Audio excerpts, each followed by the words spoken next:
Perspectivas periodísticas. Periodismo joven con responsabilidad. Las perspectivas nacionales e internacionales con objetividad y veracidad.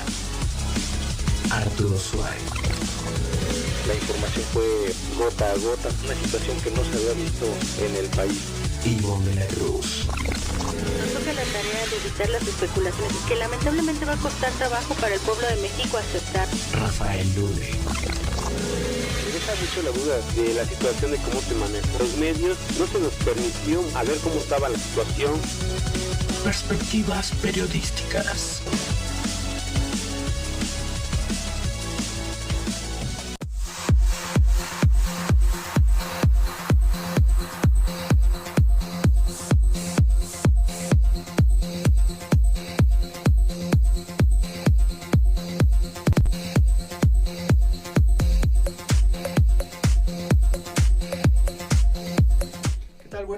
Hoy es sábado 24 de mayo del 2014, yo soy Arturo Suárez y le doy la bienvenida a Perspectivas Periodísticas. Les recuerdo que estamos transmitiendo a través de los micrófonos de Ciudad Radio. Como siempre, muchísimas gracias por escucharnos. Estamos en las redes sociales.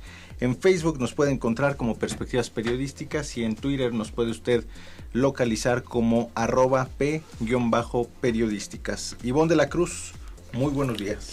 ¿Qué tal, Arturo? Muy buenos días a todas las personas que nos escuchan. Les damos las gracias por estar sintonizándonos y les recordamos que vamos a estar durante la siguiente hora pues platicando sobre temas importantes que se generaron durante esta semana, y si usted puede tener algún punto de vista sobre lo que estamos aquí mencionando, pues por favor póngase en contacto con nosotros a través de las redes sociales. ¿Cómo estás, Rafa? Muy buenos días. Buenos días, Ivonne. Buenos días, Arturo. Buenos días a todos que nos están escuchando. Y bueno, desde aquí, desde la Ciudad de México, les mandamos un caluroso saludo a todos aquellos amigos que se encuentran más allá de las fronteras de aquí de México precisamente. Saludos a Venezuela, como siempre Venezuela, Guatemala, Chile, todos aquellos que nos están escuchando más allá de las fronteras. Esta es la ventaja que tenemos a través de esta tecnología como es el internet, que podemos trascender a todo el mundo, y pues por eso es de que estamos aprovechando en este momento. Muy buenos días, Débora, ¿cómo estás? Muy buenos días, Rafa, muy bien, pues aquí empezando, como bien dicen ustedes, un programa más, y agradecerles a todos los que nos escuchan pues por sintonizarnos cada sábado.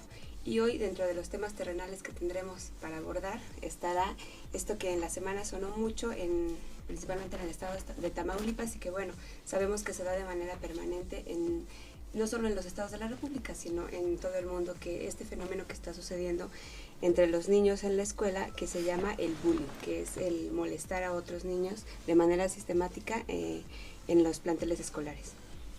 Muy bien, Débora, pues vamos a estar platicando de ello. También vamos a estar platicando de esta trifulga que se dio en la semana, que también dejó pues, heridos por parte de policías y de la ciudadanía, en la actuación de Leonel Luna y la poca o nula coordinación del gobierno de Miguel Ángel Mancera. Nuevamente el secretario de gobierno pues parece que no existe y tendría que tener una responsabilidad en este caso. Ya estaremos platicando de ello. Víctor Gutiérrez, buenos días, ¿cómo estás? ¿Qué tal? Buenos días a todos aquí en cabina, buenos días a todos los que nos escuchan.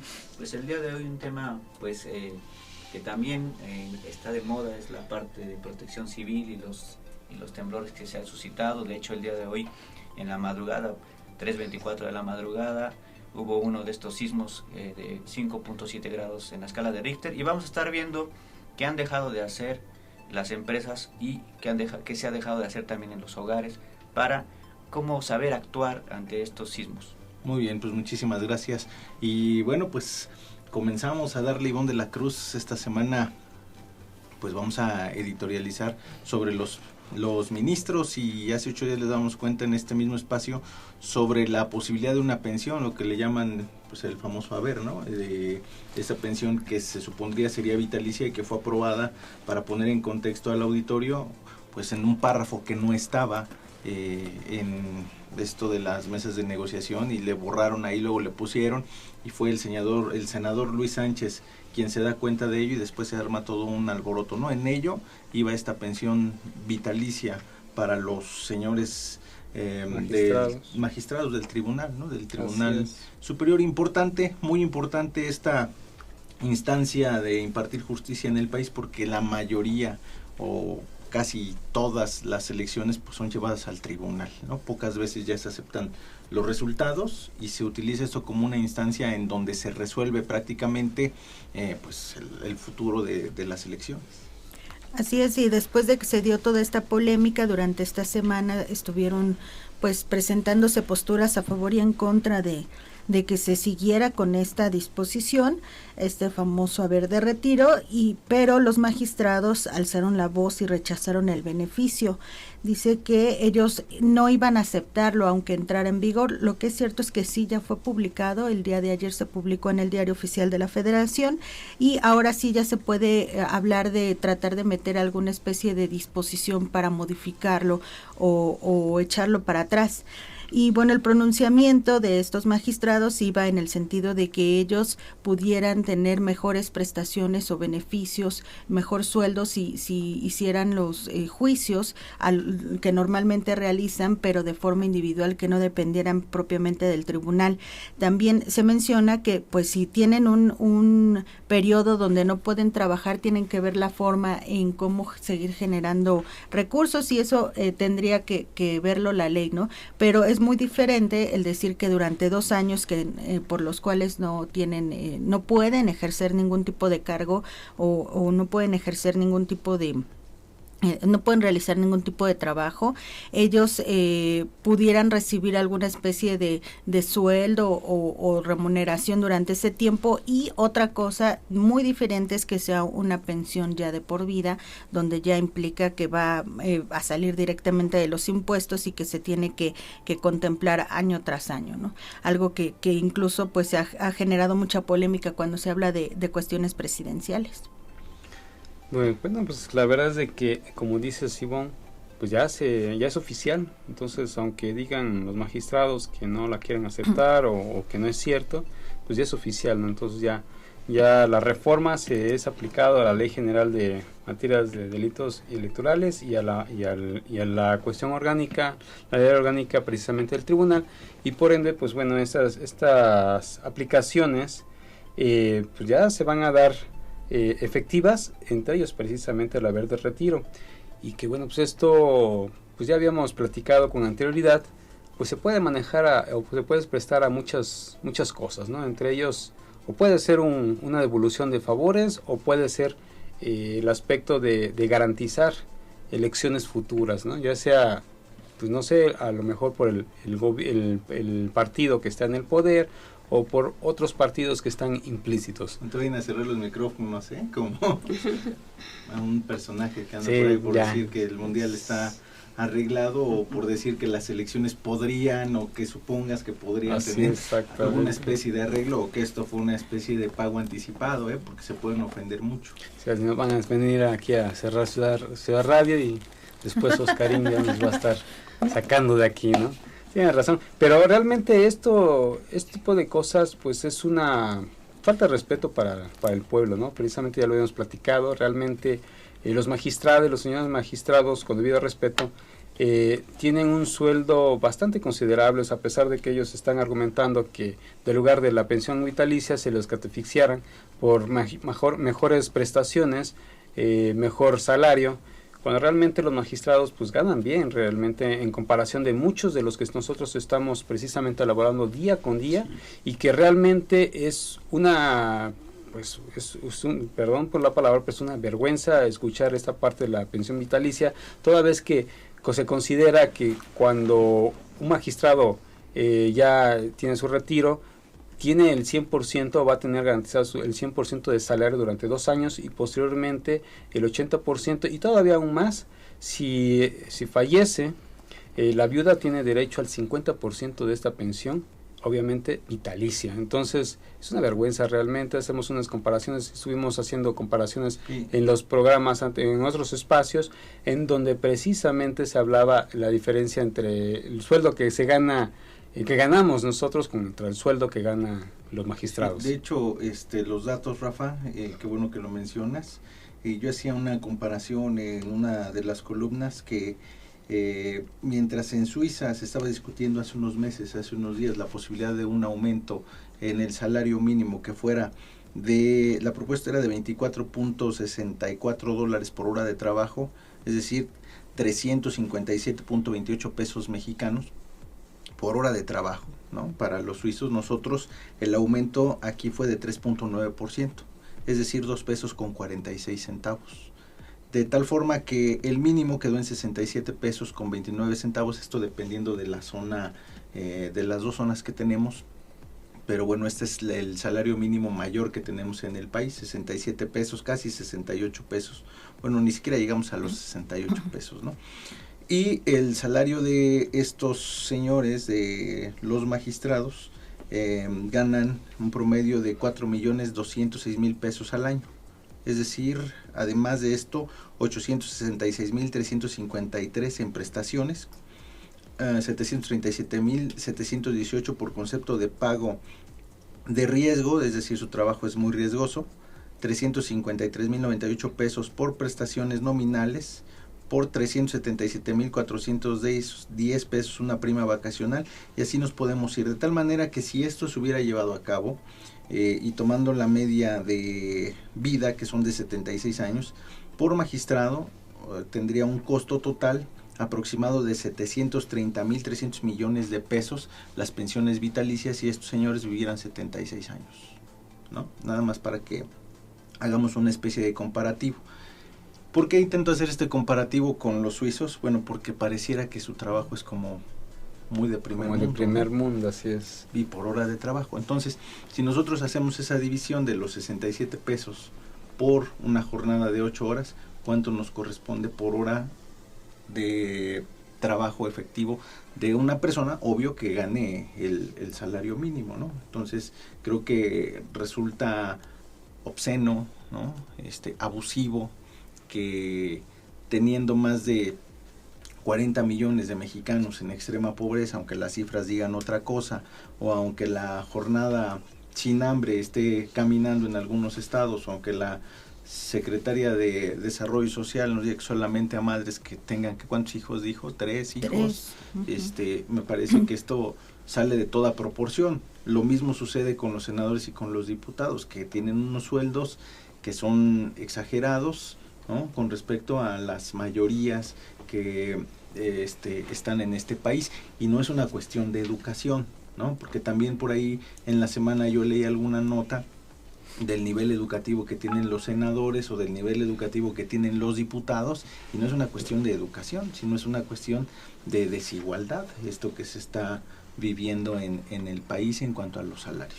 De desigualdad, Arturo, ya nada más para concluir, pues comentar, yo me pregunto y me he preguntado muchas veces cada vez que veo este tipo de iniciativas, si los legisladores y quienes están, y los diputados por supuesto, son tan generosos tratándose de sus recursos propios, porque bueno, es sabido que estos sueldos saldrían de los impuestos que nosotros pagamos, y bueno, a mí me parece que si fueran dinero que ellos tuvieran que aportar o que fuera un capital propio, no serían tan generosos, ¿no? Y que no estaría mal si realmente desquitaran lo que el sueldo, ¿no? O sea, la verdad es que no pasaría nada si todos estuviéramos como satisfechos con el trabajo que realizan tanto legisladores, tanto senadores como magistrados, ¿no? La verdad Ahora, es que no lo desquitan. Ya existe, ¿no? En la Suprema Corte de Justicia de la Nación, los ministros de la Suprema Corte tienen derecho a los primeros 2 años tener una pensión del 80% y luego ya una vitalicia del 100% de su salario. Entonces, digamos, de alguna forma ya hay un antecedente de que se puede hacer este tipo de cosas y que los mexicanos nos quedamos ya pues, con los brazos cruzados, ¿no?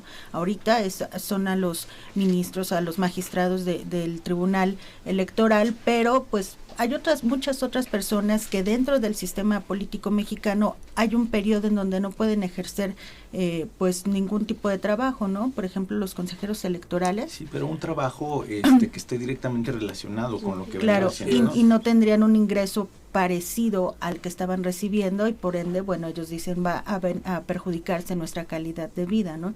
Si nos pusiéramos a pensar en que se les debiera dar a todas estas personas este tipo de prestaciones, bueno, pues cuánto dinero no estaríamos dedicando para ese tipo de pensiones, ¿no? Sería algo exorbitante. Y otro que habría que sumarle aquí, las pensiones vitalicias para los expresidentes. Sí, también hay que sumarle esa parte, ¿no?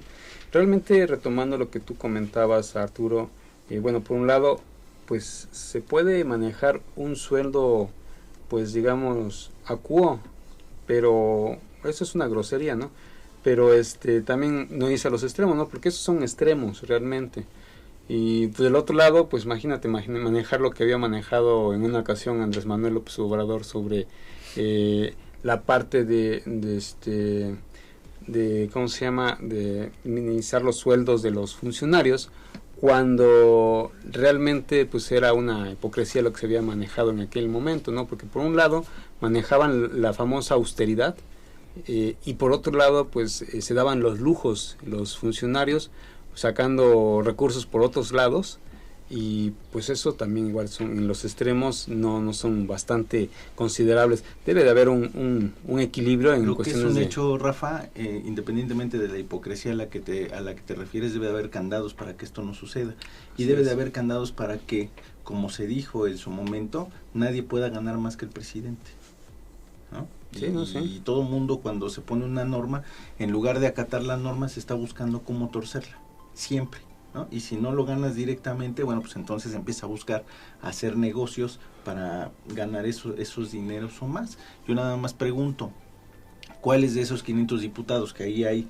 líderes sindicales, que muchos de ellos no tienen ningún tipo de preparación? Y yo quiero dejar muy en claro en esa parte que no tiene que ver con el nivel de estudios, sino tiene que ver con la posición en la que te has colado, es como se empiezan a ganar este tipo de salarios o de sueldos o de negocios o de recursos que son realmente obscenos, ¿no? Contra lo que se supone que tú estás representando, ¿no? ¿Qué mejor sería que de esos 128 senadores o de esos 500 diputados más los locales, pues estuvieran buscando que tuvieran sus trabajadores o sus representados sueldos parecidos a los que ellos ganan, ¿no?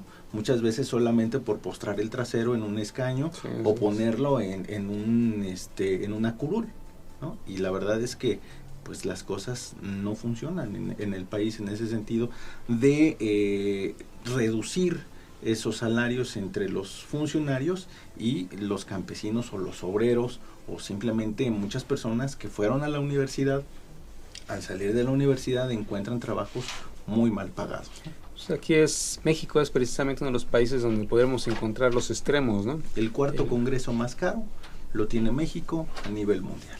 No, y también igual manejar que aquí también tenemos a varios de los más ricos según la revista Forbes, y aparte, bueno, ya está embotellado, ¿no? Bueno, uno de ellos, pero pues hay otros que están afuera y precisamente están percibiendo ingresos bastante altos, y por otro lado pues está precisamente la pobreza extrema, ¿no?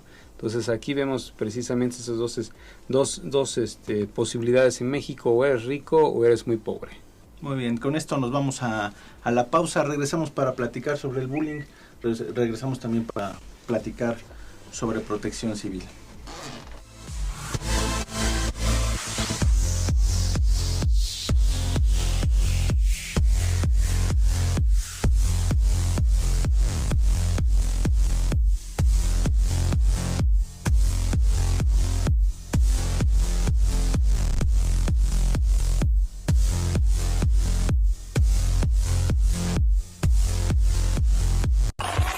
Perspectivas periodísticas. Escucha a Ivonne de la Cruz, Arturo Suárez y Rafael Uribe todos los sábados en punto de las 8 de la mañana.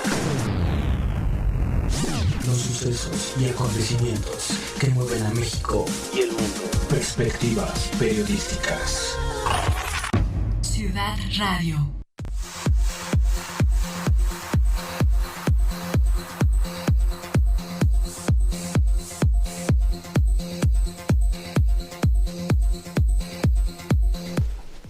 Regresamos a Perspectivas Periodísticas. Débora, directo con el tema bullying.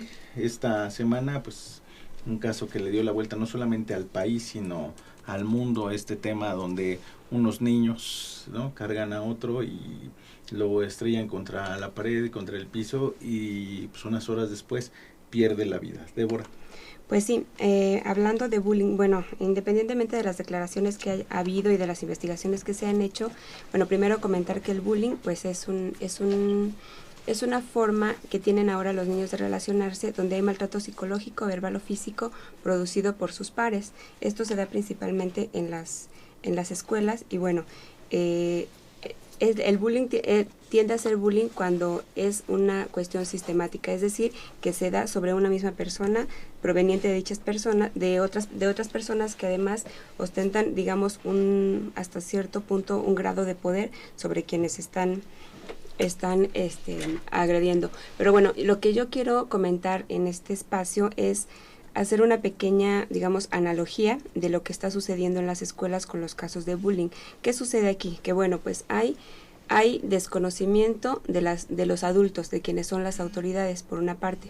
Por otra parte, hay falta de confianza tanto de quienes están siendo agredidos como de quienes están siendo testigos de que eso está sucediendo. Hay una falta de confianza hacia las autoridades. No se comenta a los maestros o no se comenta a los padres de familia, y por otro lado, cuando se llega a comentar, no se están tomando las medidas adecuadas para que estos fenómenos desaparezcan. Y bueno, también vemos que por parte de los agresores, desde mi punto de vista, hay una falta de respeto a las normas, a las reglas que rigen los espacios donde los niños están conviviendo. Y bueno, con estos 4 puntos que yo acabo de mencionar, quiero compartirles mi punto de vista respecto de lo que está sucediendo a nivel macro en la sociedad mexicana, en las sociedades latinoamericanas y bueno, no sé si atreverme a decir que a nivel mundial, pero bueno, es esto precisamente lo que está sucediendo. En México hemos tenido desde hace ya mucho tiempo la cultura de no respetar las normas. Ya lo decía Arturo hace un momento en el tema anterior, que hay esta cultura no solo de no obedecerlas, sino de que si no tienes de otra, buscas la manera de retorcerlas de tal manera que entonces nuestro punto de vista personal o nuestra postura personal sea lo que impere. Y pues bueno, las consecuencias son precisamente que tenemos abusos en el poder, como los tenemos en la escuela, tenemos falta de respeto a las autoridades a nivel social, como lo tenemos en las escuelas, tenemos falta de confianza en las autoridades porque sabemos, bueno, yo no sé cuántos de aquí nos hayamos tomado la molestia, si es que alguna vez, ojalá y no, hemos sido asaltados en la calle, de ir a poner una denuncia, ¿no? O cuántos de nosotros aquí hemos intervenido cuando estamos viendo que están robando a alguien o que lo están maltratando en la calle. Pues bueno, eso se está reproduciendo a nivel de nuestras escuelas. ¿Y con qué tiene que ver esto? Pues simple y sencillamente con la educación. Yo considero que uno de los principales factores que propician estas situaciones pues es, por una parte, la falta de compromiso de los docentes, ¿no? Que en el caso que mencionamos de Tamaulipas, pues la persona que estaba al frente del grupo ha heredado la plaza de su mamá y pues bueno, no necesariamente eso quiere decir que esté capacitada o que tenga el don de servicio como para ponerlo al frente de un grupo. Y bueno, por otra parte, la violencia en los videojuegos y los medios de comunicación, eso también es algo que no debemos de perder de vista porque bueno, lo que vemos, o al menos lo que yo he visto cuando me he sentado frente a la televisión abierta, pues son escenas muy violentas, son escenas que de alguna manera, sobre todo en los canales de telenovelas y en los que van dirigidos a jóvenes, pues hay desplantes groseros, hay falta de límites, los chavos hacen lo que quieren y de alguna manera se premia esto, como ya lo he mencionado también en algunos otros momentos. Y bueno, aquí también yo creo que el principal factor que contribuye a que el bullying se esté dando es, pues bueno, la falta de afecto que hay en las familias. Hay una suerte de abandono en la crianza de los hijos y esto se debe a que, bueno, ambos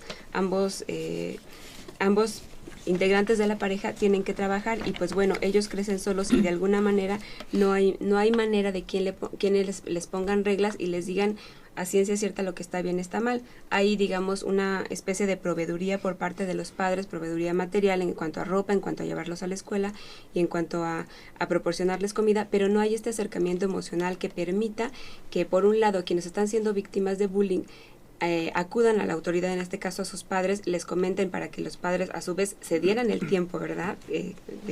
En las horas de trabajo de poderlos auxiliar, y por otra parte, pues bueno, no hay esta cercanía tampoco como para que los padres se sienten con los chavos a platicar sobre qué está sucediendo.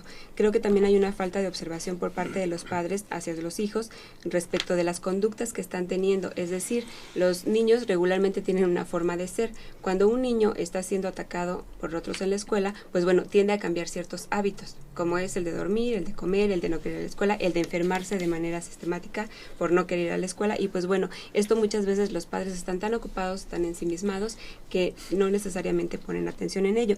Y bueno, en este caso de Tamaulipas, yo me pregunto, ¿qué pasa con los padres de los agresores? ¿Dónde están? Nadie los ha mencionado, ellos no han salido a decir absolutamente nada, y bueno, pues a mí me parece que también el hecho de que vaya a dárseles ayuda o se pretenda dar ayuda psicológica a quienes de alguna manera son agresores, pues bueno, yo creo que ahí no queda la cuestión. Yo creo que tendrían que estar también los padres de estos niños que son agresores, y tendría que tenerse un especial cuidado pues en observar a nuestros hijos, ¿no? En observar a nuestros hijos y en sí reflexionar un poco acerca de la educación que les estamos dando, porque finalmente si los tenemos abandonados y creemos que la escuela les va a dar todo lo que tiene que darles en cuanto a educación, pues bueno, por ahí hay un dicho popular que dice: mi escuela es mi segundo hogar, pero mi hogar es mi primera escuela. Entonces, eso como padres de familia creo que lo estamos dejando de lado, y creo que pensamos que la escuela es quien tiene que darles todos los elementos para convivir socialmente a nuestros hijos, y eso no es así.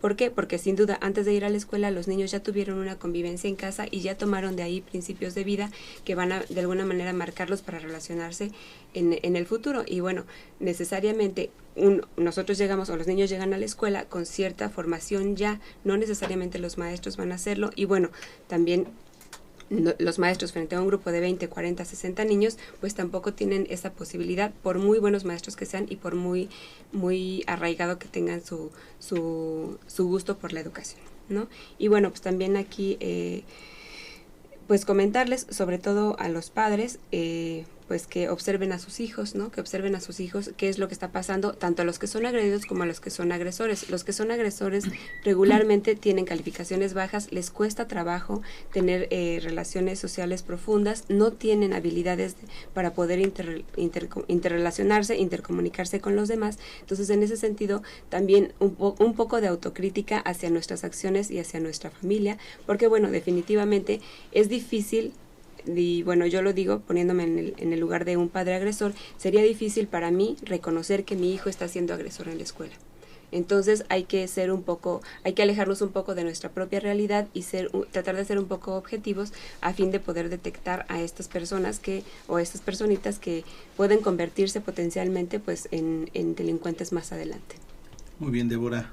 Doctor Padilla, buenos días, ¿cómo estás? Hola, ¿cómo están? Fíjate, estimado Arturo, el día de hoy coincidentemente tenía yo pensado hablar también sobre bullying, y haciendo un poquito de remembranza, tuvimos una oportunidad, le envío un saludo a Daniela Corona, es la hija de Evaristo, porque tuvimos la inauguración de un programa con ellos que se llamó Vitrina Infantil, ya hace un buen tiempo, estábamos en otro local, y efectivamente muchas de las cosas que se estuvieron manejando en ese programa, que de hecho fue el inicio de su ciclo, de esa serie, me llamó mucho la atención porque hablamos de bullying, y que pues que lo que quiere decir la palabra, pues que es una agresión continua, como se mencionó ahorita desde el punto de vista psicológico por Débora, y hay una agresión continua, hay un poder, hay un dominio, hay situaciones que se están manejando. Y realmente, médicamente hablando, o sea, para tratar de redondear por cuanto a tiempo se refiere, los problemas son cuando se te presenta el ausentismo en la escuela, porque tu hijo empieza a tener, pues como órganos blancos, órganos de choque, problemas psicosomáticos. El paciente te lo llevan a la consulta porque previo a la escuela, tiene dolores de cabeza, coincidentemente le llega a dar fiebre, llega a tener problemas de dolores en las articulaciones. Bueno, lo que te imaginas se le puede presentar al niño o a la niña por el miedo de presentarse a la escuela, porque no nada más el bullying lo desafortunadamente lo lesionan durante unos meses, a veces son son relaciones, comuniones de duración muy prolongada. Entonces, pues los niños están con esa angustia, ¿no? Y tú también como padre, pues te tienes que dar cuenta realmente que, oye, porque si yo lo traje con la camisa bien, ¿por qué se lo traen? ¿Por qué tiene un tijeretazo la camisa? Y otro problema que está ocurriendo, el encubrimiento, lo que está pasando en muchos lugares. Tú le preguntas a la Miss en ese momento, oye, Miss, ¿por qué se está presentando ahorita un corte, una rayita que no traía?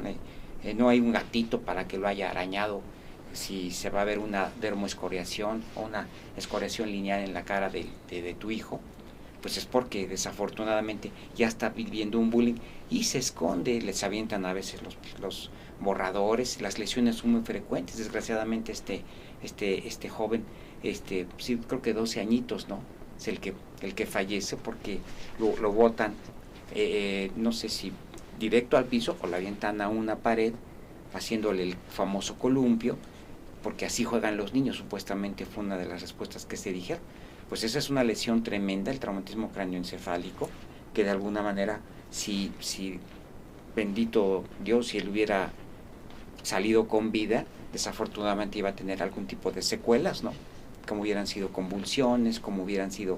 O sea, no es nada fácil lo que estamos hablando, es muy complicado, porque tenemos años manejándolo, y creo que tenemos, así como decíamos ahorita, algo de los sueldos y los honrosos lugares que estamos manejando, del cuarto lugar, no recuerdo en qué lo mencionaste. Sí, el cuarto lugar a nivel mundial con el congreso más caro.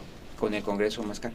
Yo escuché que así como lo leí apenas, desde el 2011 estamos pugnando y ya lo ganamos. Somos el primer lugar de bullying a nivel internacional, manejado por nuestras estadísticas, ¿no? Pues tenemos varios, ¿no? En primer lugar también en obesidad infantil. Sí.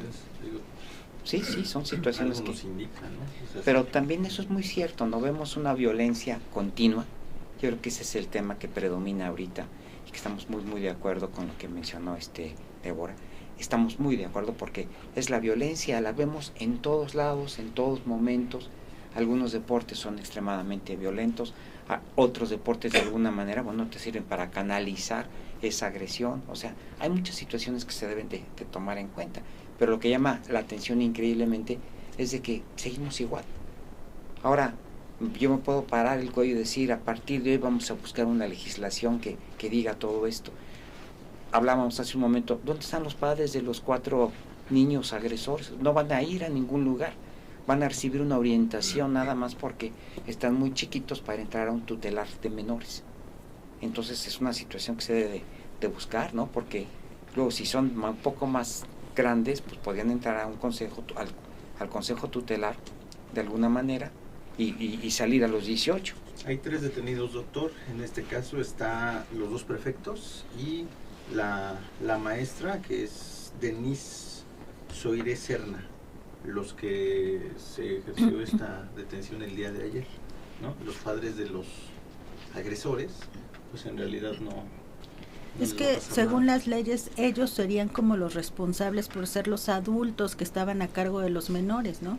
Y en realidad esta penalidad que hay en contra de los niños, pues me parece que es adecuada. Si ellos no son plenamente responsables todavía ante las leyes, pues sí, lo indicado es que les den una terapia psicológica para que, bueno, ellos se entiendan.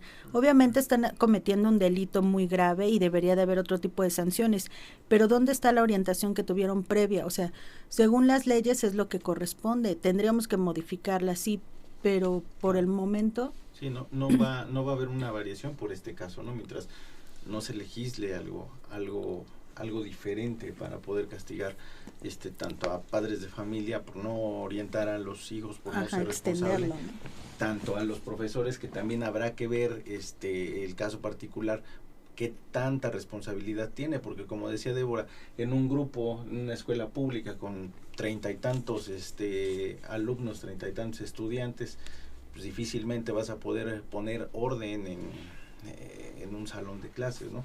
Muchos de los que estamos aquí fuimos a escuela pública, y en las escuelas públicas sabemos que los grupos no son como tan pequeños, y la atención de los profesores vamos, no hay tiempo a veces, ¿no? Y hasta qué punto ellos tienen que estar en esa situación de estarlos controlando, de estarles enseñando, como decías, algo que tendrían que haber aprendido desde casa, ¿no? Así es, y que necesariamente, como bien dice Ivonne, por este caso quedará, porque está en las leyes de esa manera, los menores no serán llevados a más, sino a orientación psicológica, pero sí creo que en tanto no cambiemos las leyes a que sean preventivas, sino correctivas, y en tanto no aprendamos a respetarlas, seamos quienes seamos y nos encontremos en el lugar que nos encontremos, difícilmente el hecho de mandar a la gente a terapia psicológica o de mandar a la cárcel a los responsables va a tener algún efecto.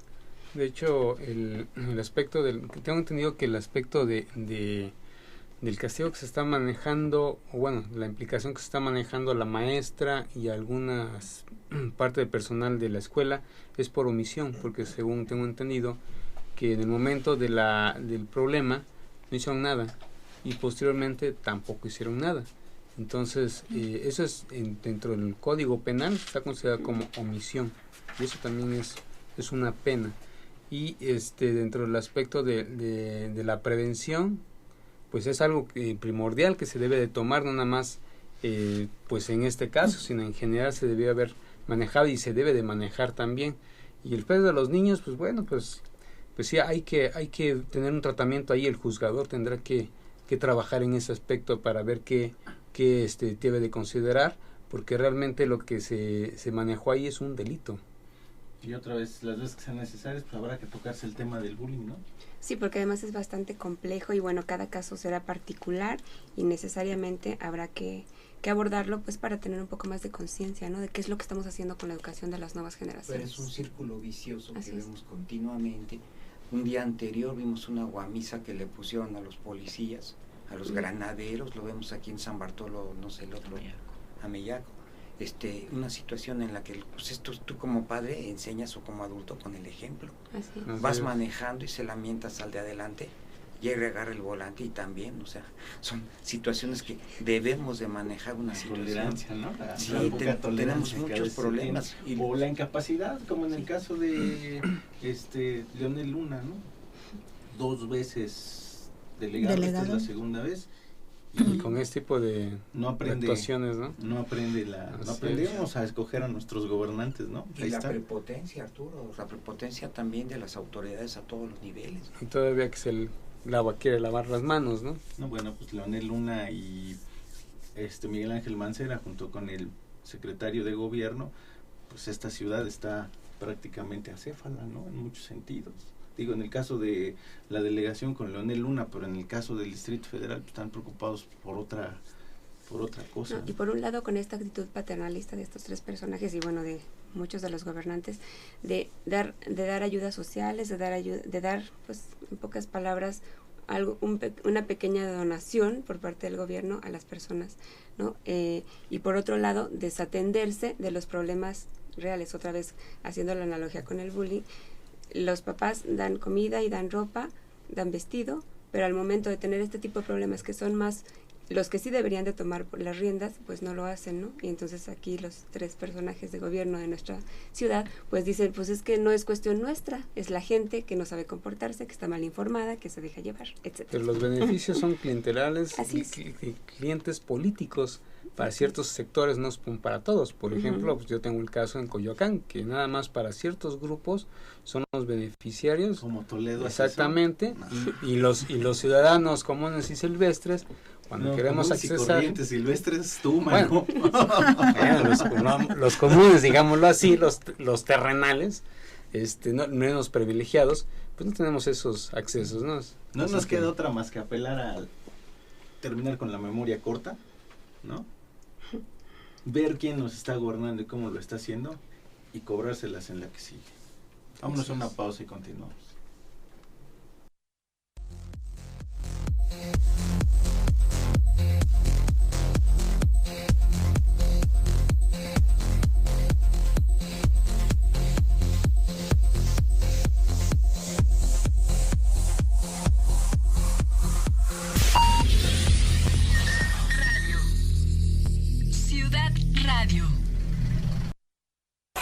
Perspectivas periodísticas. Escucha a Ivonne de la Cruz, Arturo Suárez y Rafael Ule.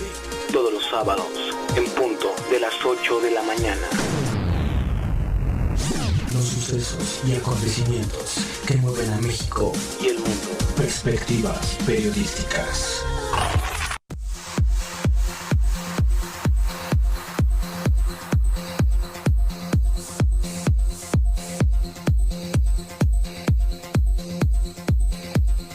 Estás escuchando Ciudad Radio.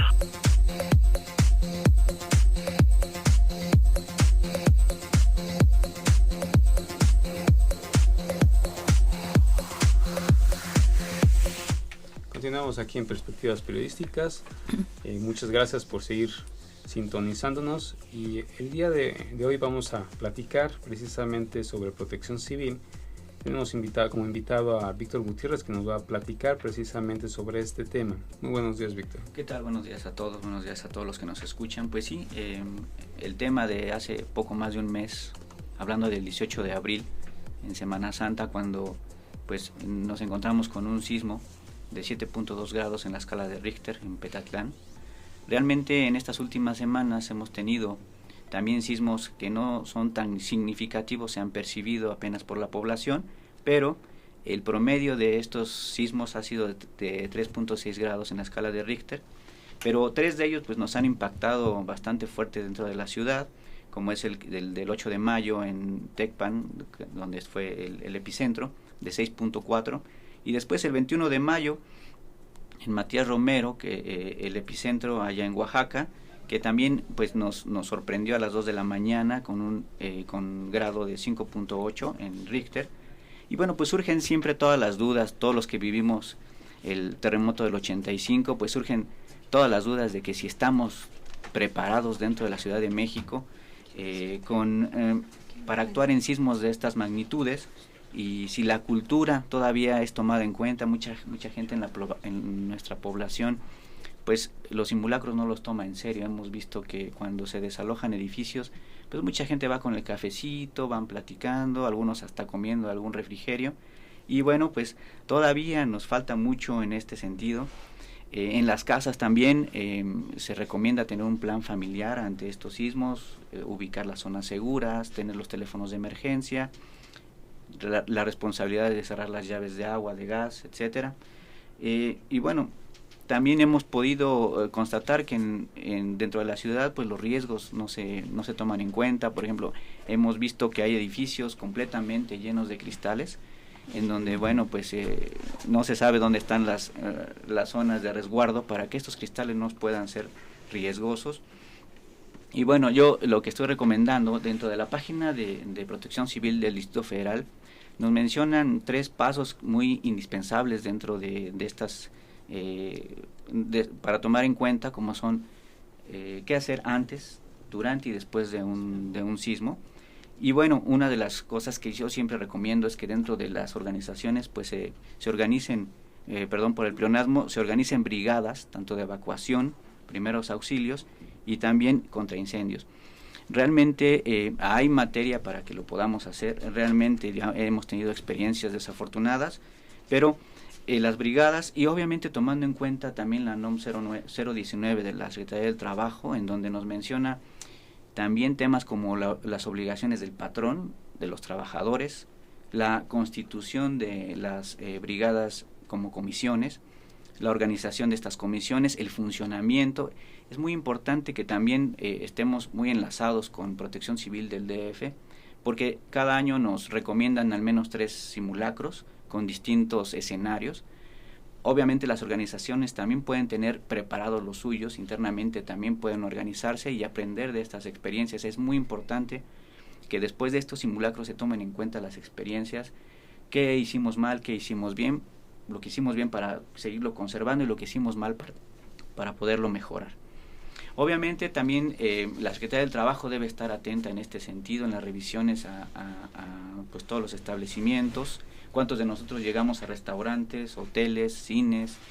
Y pues en algunas ocasiones no vemos ni las rutas de evacuación, ¿no? Entonces aquí la Secretaría del Trabajo debe estar muy atenta en ese sentido. Es una norma oficial mexicana. ¿Y a quién le corresponde, ya que hablabas de los antros y de estos lugares que se visitan?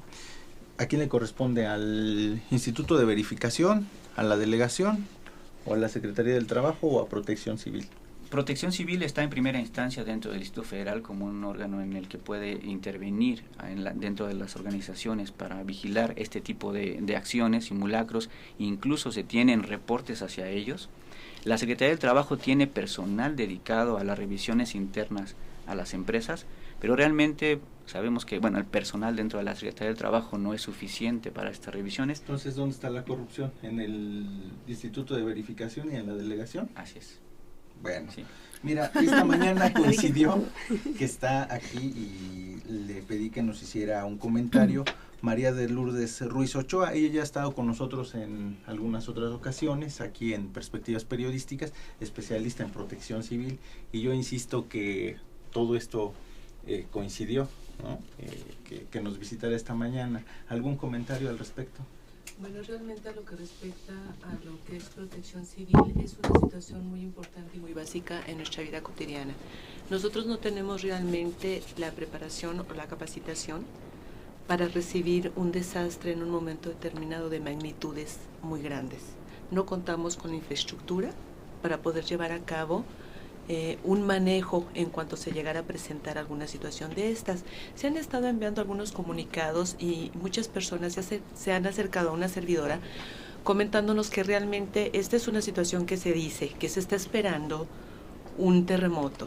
¿Por qué? Porque se han venido desencadenando los movimientos de las placas tectónicas, no sabemos exactamente qué clase de movimiento se pudiera suscitar. Ojalá de verdad tuviéramos toda la infraestructura para determinar exactamente qué pudiera suceder si llega esto. Todos los seres humanos nos comportamos un poquito muy hepáticos en decir que nosotros tenemos que hacer todo lo relacionado con protección civil en cuanto a qué vamos a hacer en ese momento. Cuesta mucho trabajo que las personas tengan la conciencia de saber que lo que nosotros tenemos que hacer en ese momento, ¿sí?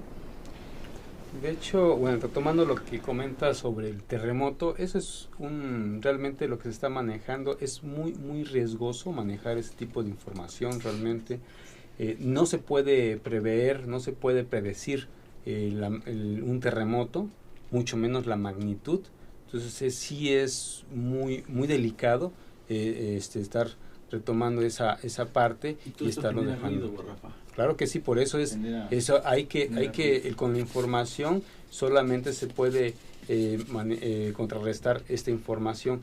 Realmente el día de ayer también estuve yo platicando en otro espacio con un experto también en protección civil, y precisamente platicando con él se derivó una cuestión de los temblores, porque todo este mes ha estado temblando. Eso es bueno. Lo que estaba precisamente comentando el día de ayer, eso es bueno porque libera energía. Entonces es precisamente también es una parte que debemos de conocer, de entender también esa cuestión de que los temblores es normal, es bueno que esté temblando de esta manera, porque pues eso evita precisamente que sorpresivamente se genere un temblor de mayores magnitudes. Entonces contrarresta precisamente a este rumor que se está manejando en cuestiones de un gran terremoto. Ya en muchos años anteriores, en muchas ocasiones se han manejado la espera de un gran terremoto. Realmente eso, desgraciadamente la humanidad somos muy catastróficos, y entonces debemos de evitar este tipo de situaciones. De comentarios, precisamente aquí tengo a la mano el documento que me fue enviado respecto a eso. Precisamente por eso les agradezco que esta mañana me den la oportunidad de decirles que realmente si nosotros supiéramos exactamente qué pudiera suceder y cómo podemos prevenirlo. No sabemos, realmente esto es impredecible. No se puede decir realmente que efectivamente puede suceder y que se alarme a las personas de esta manera. Porque de por sí con la vida cotidiana que llevamos todos los días y este tipo de situaciones, hay muchas personas que están alarmadas por todo esto. Sí, genera pánico precisamente. Muchísimo pánico se está generando, porque además me dan fechas. O sea, ¿cómo es posible? Porque si realmente son así, los voy a inmortalizar, ¿eh? ¿Y cuántas veces se ha acabado el mundo, ¿no? Y cuántas veces con la luna roja y sangrante y etcétera, y no ha pasado nada. Sí, precisamente yo comencé este comentario el saber cómo actuar dentro de este tipo de situaciones. Realmente, como dicen ustedes, no se puede predecir. Sin embargo, hemos tenido experiencias ya de años anteriores, sobre todo la del 85, en donde ya están fijadas ciertas reglas y se han podido evitar en algunas situaciones accidentes incluso dentro de las oficinas. Y bueno, yo sugiero que se implementen las brigadas de evacuación, primeros auxilios y contraincendio, que han funcionado bastante bien. Y sobre todo ustedes saben que para especializarse en alguna situación es fundamental ensayar, hacer simulacros y que la gente se comprometa a tomarlos en serio, porque en un evento real pues podemos llegar a algo muy grave. Para ir terminando esto, porque todavía tenemos información en el programa, ir redondeando, y vamos a terminar con la parte de la mala comunicación, que sería esta parte de los correos que te llegan, lo que te pegan en Facebook, ¿no? Que ahora es muy fácil en Facebook y Twitter encontrarte con este tipo de información. No tiene ningún sustento, ninguna credibilidad más que la que nosotros le podamos dar, ¿no? Claro. Y no abusar de este tipo de brigadas que mencionaban, porque por ejemplo en el Hotel Hilton, en el que está ahí en el centro histórico, a los empleados les obligan a que se quede uno por área dentro del hotel, aun cuando haya un temblor, porque dicen, bueno, es la denuncia que a mí me platicaron, ¿no?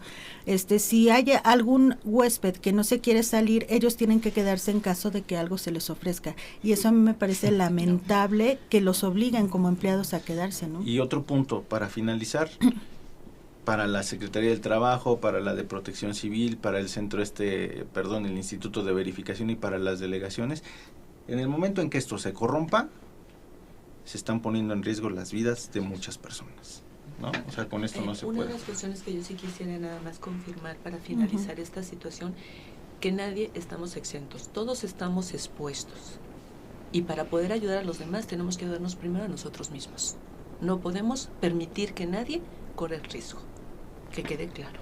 Sí, y bueno, es muy importante la capacitación. Realmente yo insisto en que existen los elementos documentales dentro de Protección Civil para que se pueda hacer la capacitación correcta y adecuada, y por las personas que tienen la competencia necesaria para desarrollar las brigadas. Hay gente muy preparada en este tipo de situaciones, en los 3 tipos de brigadas que les comento, y bueno, acérquense a la gente de Protección Civil. Muy bien, pues vamos a hacer una pausa, continuamos porque todavía tenemos mucha información. Saludos a Rafa Rivera, que nos está escuchando, también especialista en Protección Civil. Vamos a una pausa, continuamos.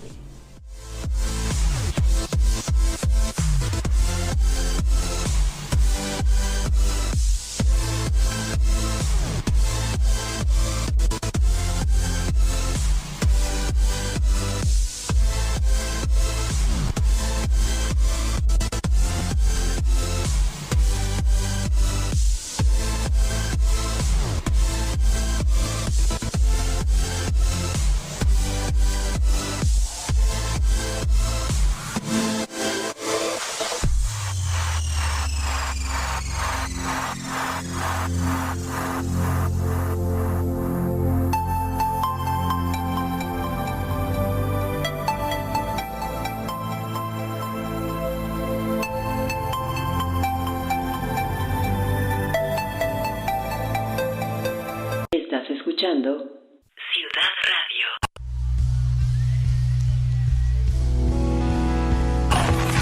Perspectivas periodísticas. Escucha a Ivonne de la Cruz, Arturo Suárez y Rafael Uribe. Todos los sábados, en punto de las 8 de la mañana. Los sucesos y acontecimientos que mueven a México y el mundo. Perspectivas periodísticas.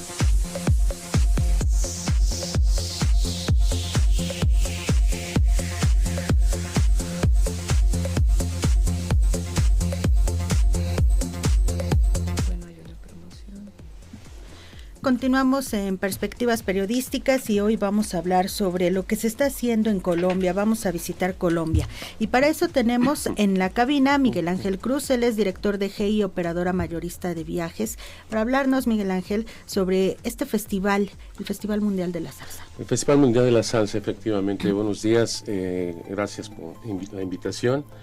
Pues sí, venimos invitando a todos sus radioescuchas a que asistan al Festival Mundial de Salsa. Este se va a llevar a cabo del 21 al 28 de julio en la ciudad de Cali, Colombia. ¿Cómo llegamos a la ciudad de Cali? Volamos con Avianca, que es la línea aérea bandera de Colombia.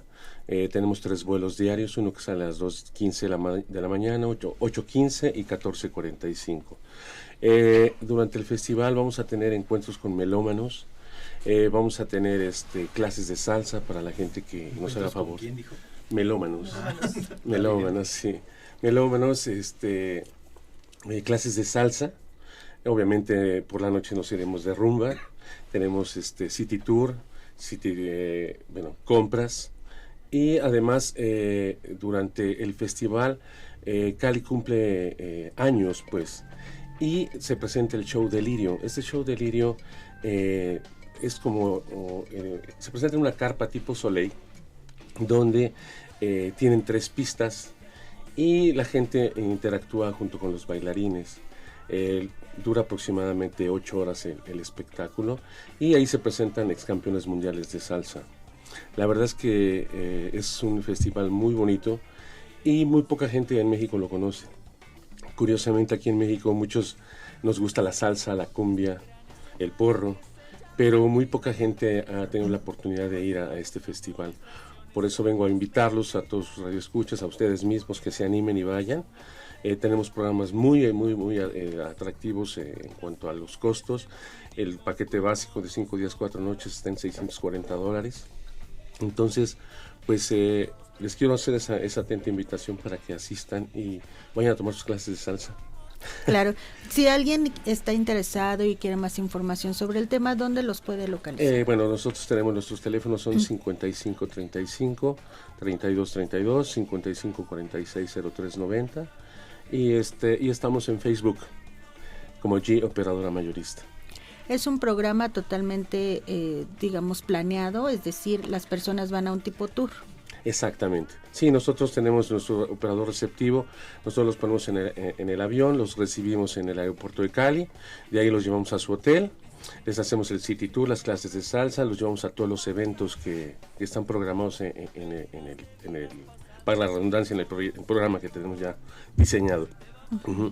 Y bueno, aparte de Cali, pues también los quiero invitar a que conozcan más maravillas que tiene Colombia, ¿no? Como es Cartagena de Indias, las islas de Providencia, San Andrés, Medellín, el eje cafetero, Armenia, Pereira, Manizales, La Guajira, el Amazonas. O sea, Colombia se está abriendo más al mundo. Fue un país que durante muchos años tuvo 0 en turismo.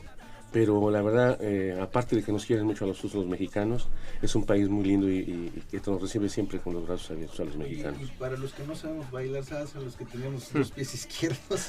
Bueno, les puedo asegurar que voy al tour y regreso ya bailando. Sí, eso se los puedo asegurar, de verdad. Yo he llevado gente que no, como dices tú, tienen 2 pies izquierdos y regresan bailando.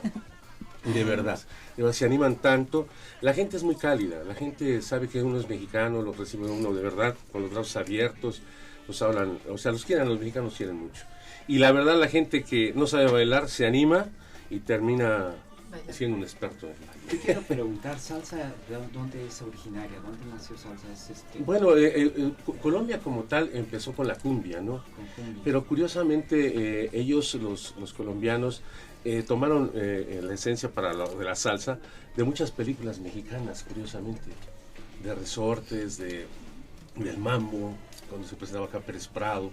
Entonces, ellos han sido muy ¿cómo se dice?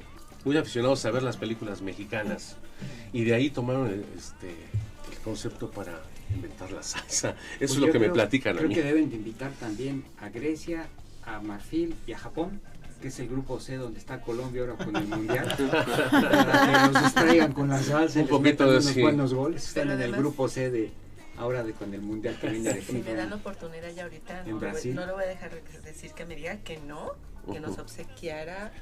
Sí, de hecho, para sus radios escuchas, vamos a hacer si nos vuelven a invitar, vamos a hacer una pequeña trivia, preguntas, y vamos a rifar 2 boletos de avión para que se animen a ir a Colombia. Ivonne de la Cruz, hay que tomar nota, ¿no? Pues sí. Entonces, si nos hacen ese Permíteme, favor. Lourdes, qué bueno que viniste, muñequita, tantos años de conocerte, de verdad, qué amable, de verdad. ¿No? Sí, entonces sí es lo que queremos hacer, para que se vayan, se animen a visitar a Colombia. Y pues obviamente esto va a incluir 4 días, 3 noches, los traslados, las clases de salsa y bueno, los boletos aéreos, ¿no? Bueno, yo no sé, pero nos queda uno.